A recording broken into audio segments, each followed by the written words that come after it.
all my years in the food service industry, and I've seen it all. I want to hear your story. Welcome to Watch Mojo, and today we're discussing the shocking true story of McDonald's. What's your definition of a founder? Is it somebody who has the idea or someone who expands the idea? For this video, we'll be exploring how McDonald's evolved from a humble barbecue joint to the largest fast food chain in the world. Do you get psyched whenever the McRib returns? Do you hope the McPizza makes a comeback? Share your McDonald's memories in the comments.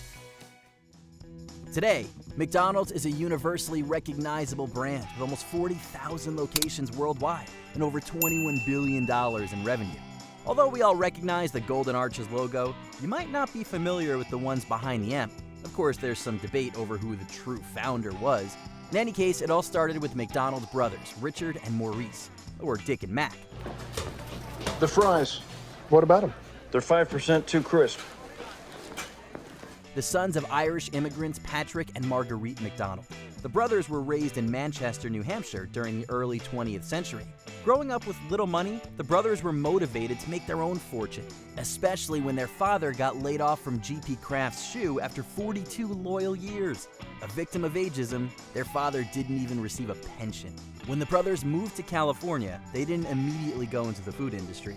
Rather, the allure of Hollywood brought them to Columbia Pictures, where they worked behind the scenes for $25 weekly. Well, we were just really a couple of flunkies, let's be honest about it. We would push the sets around, we would drive the trucks. Although they never made the leap to directing and producing as they hoped, the McDonald's saved enough to purchase the Mission Theater, renaming it the Beacon.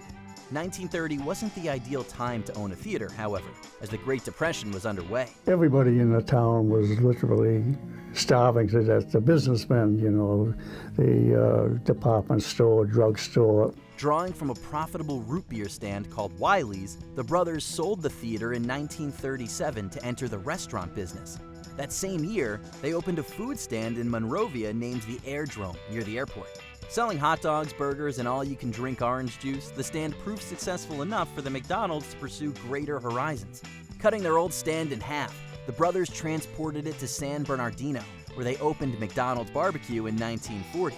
While you'll be familiar with some items, the original menu emphasized on barbecue. 27-item menu, uniformed waitresses, bring your food right to the car, and it goes gangbusters. Within 8 years, the menu reduced from 25 items to 9, focusing on 15-cent burgers and other hot sellers.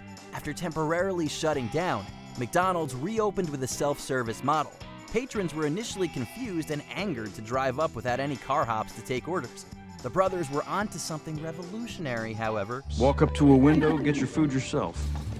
Dishes, All paper packaging, disposable. cigarette machines, jukeboxes. While White Castle is often credited as the first fast food hamburger franchise, the McDonald's innovated the speedy service system. Drawing upon Henry Ford's moving assembly line, the system guaranteed fast food with a well-oiled team of 12 workers. The first stop for every McDonald's hamburger is the grill, manned by 2 cooks whose sole job it is to grill those all-beef beauties to perfection. Meanwhile, as the patty cooks, our dressers get the buns ready. Watch out. Burger crossing. Burger crossing. Burger crossing. The system inspired the chain's original mascot, Speedy. Despite some initial hiccups, the reinvented restaurant eventually started attracting lines of hungry and eager customers. McDonald's entered the franchise game in 1953, with Neil Fox opening a location in Phoenix, Arizona. I drew in one arch running parallel with the building, and that didn't look too bad. This was also the first location to possess the Golden Arches logo, designed by architect Stanley Clark Meston. Today, that location is an Asian grill named Yoshi's. The oldest existing McDonald's can be found in Downey, California, which Bud Landon and Roger Williams, Fox's brother-in-law, opened in 1953. McDonald's had opened several locations when Ray Kroc entered the equation in 1954. A down-on-his-luck milkshake mixer salesman, Kroc could see that the brothers had struck gold, and he wanted in.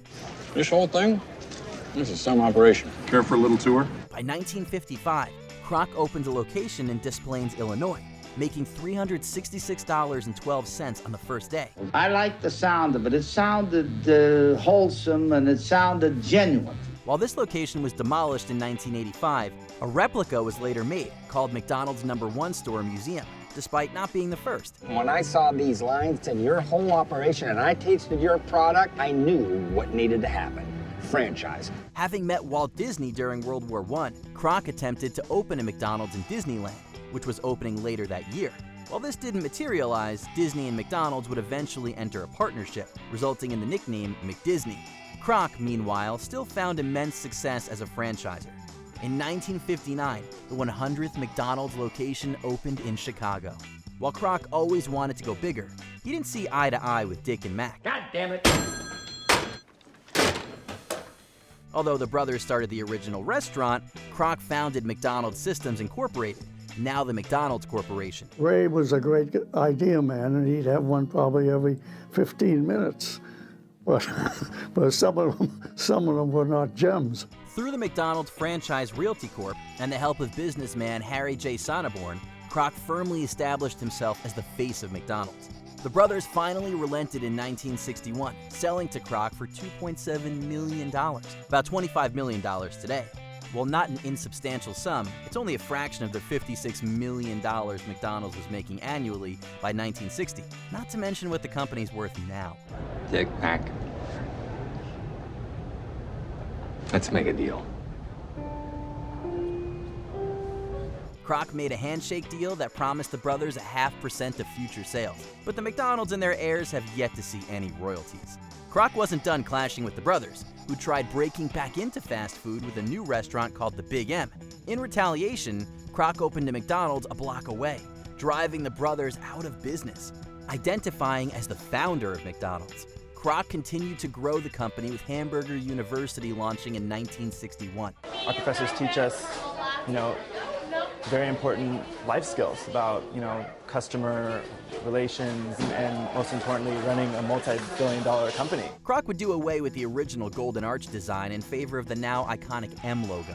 Speedy was also ditched to pave the way for a far more recognizable mascot. In 1963, the same year that McDonald's sold its billionth burger, the world was introduced to a clown named Ronald. Originally limited to the Washington, D.C. franchise, Ronald McDonald was portrayed by future Today Show weatherman Willard Scott, who also had experience playing Bozo. Take along a friend and grab a hold of Ronald's hand. Scott takes credit for creating Ronald, although he'd eventually be replaced with several other actors.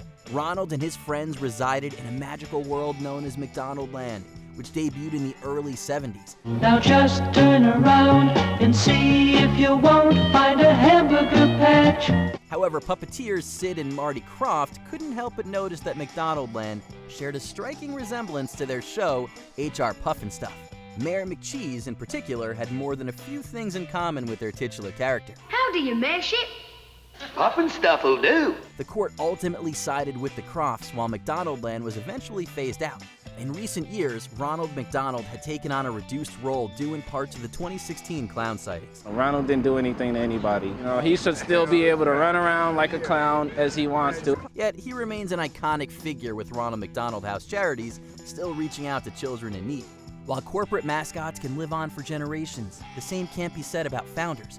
Kroc retired in 1973, serving as the owner of the San Diego Padres for almost 10 years until his death in 1984.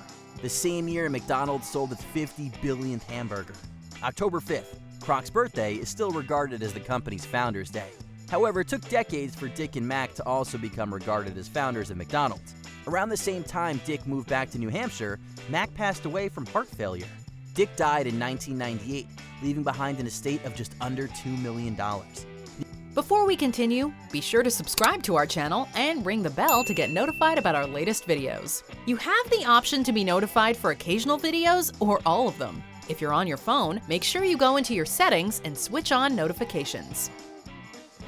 The experience with Kroc took an especially heavy toll on Mac, while Dick rarely wanted to talk about his old business partner. As children, we weren't allowed to talk about it. Our parents didn't want us going around saying that we were the grandson of Richard McDonald. It's always kind of been that family secret that no one, talked about. According to his grandson, Jason McDonald French, Dick wasn't bitter about the way things went down. As such, the descendants of the McDonald brothers also choose not to dwell on the countless dollars lost. He worked with Ray for years, and they had a great relationship up until the end. After all, the brothers set out to become millionaires before turning 50, and they ultimately made a respectable fortune. Their name ended up being worth so much more, however. If you kids don't knock it off, we're not going to McDonald's after church. Mom! Do you agree with our picks? Check out this other recent clip from WatchMojo. And be sure to subscribe and ring the bell to be notified about our latest videos.